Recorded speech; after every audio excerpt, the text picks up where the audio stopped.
You have never met this person before. You said hello, you smiled, you answered their questions, and in that moment, without knowing it, you told them everything they needed. Manipulators don't wait to learn who you are. They already know before you finish your first sentence, not because they are psychic, because they are trained. And you have been broadcasting the exact signals they look for your entire life. By the end of this video, you will never walk into a room the same way again. Most people believe manipulation starts with what someone does to you. It doesn't. It starts with what you show them before you even realize you're showing it. Your posture, your eye contact. How quickly you smile when someone speaks. How long you wait before you speak back. How much you explain when nobody asked. Every single one of these is a signal. And manipulators read signals the way other people read words, automatically, instantly, without effort. They are not doing this consciously in the beginning. This is a survival pattern built over years, usually in childhoods, where reading people was the difference between safety and pain. The result is someone who walks into any room and within seconds has already identified who can be moved and who cannot. You were not chosen randomly, you were selected. In 1971, psychologist Albert Mehrabian published research that changed how we understand human communication. His findings were simple and brutal. Only 7% of what you communicate comes from your actual words. The rest, 93%, comes from how you carry yourself, your tone, your body, your energy.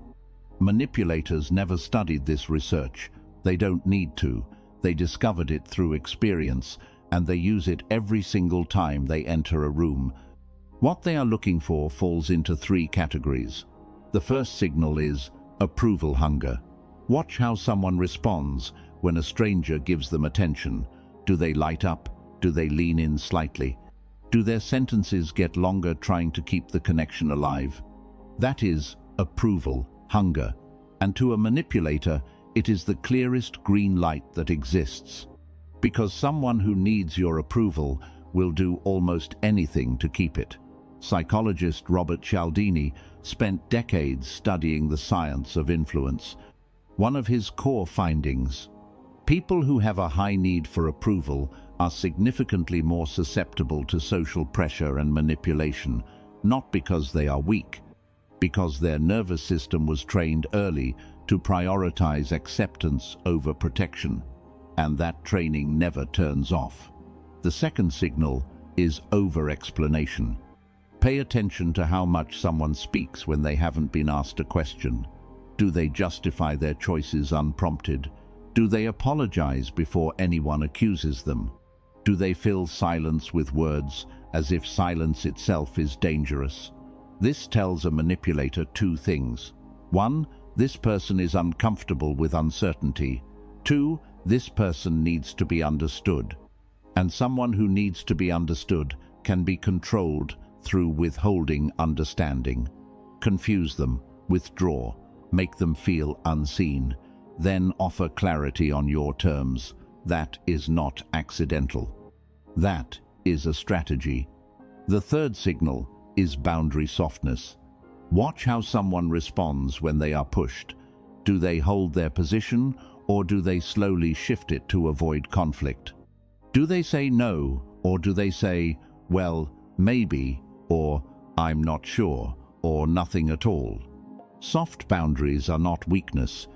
They are usually the result of someone who was taught early that conflict is dangerous, that disagreement means abandonment, that keeping the peace is worth any price. A manipulator sees this and understands immediately this person will compromise before they will confront. And that means they can be moved slowly, incrementally, without ever triggering a real defense. Dr. George Simon, who spent his career studying character-disordered individuals, found that the most skilled manipulators do not target the weakest people in the room. They target the most empathetic, the most understanding, the most willing to give people the benefit of the doubt. because those qualities which are genuinely good become vulnerabilities in the hands of someone who has no intention of deserving them. So what do you do? Not with theory, with behavior. Starting today. First, control your signals before you enter. Before any interaction, any meeting, any first impression, decide how much you will give, not because you are cold, because you are deliberate. Approval hunger shrinks when you enter a room already full, not performing confidence, not faking comfort. Actually decided that their opinion of you is not your objective. Second, let silence do work. When someone asks you something, pause before you answer. Not dramatically, not obviously, just 1 or 2 seconds longer than feels comfortable. In that pause, you communicate something manipulators are not used to encountering. Someone who is not afraid of the space between words. That alone changes the dynamic before anything is said. Third, hold your first position, not forever, not rigidly, but long enough to feel what it costs you to move. If you feel the pull to shift your answer before anyone has given you a real reason, that pull is not logic. That is the old training. The one that says, keep the peace, don't be difficult, just agree, notice it, and then hold. Here is what most people never understand about how this works. Manipulators are not always looking for someone to destroy. Most of the time, they are looking for someone who will make their life easier. Someone who will agree, someone who will not push back, someone who will fill the role they have already assigned before the conversation began. You were never just a person to them, you were a possibility. An answer to the question they always ask, walking into every room, every conversation, every new connection. Who here can be moved?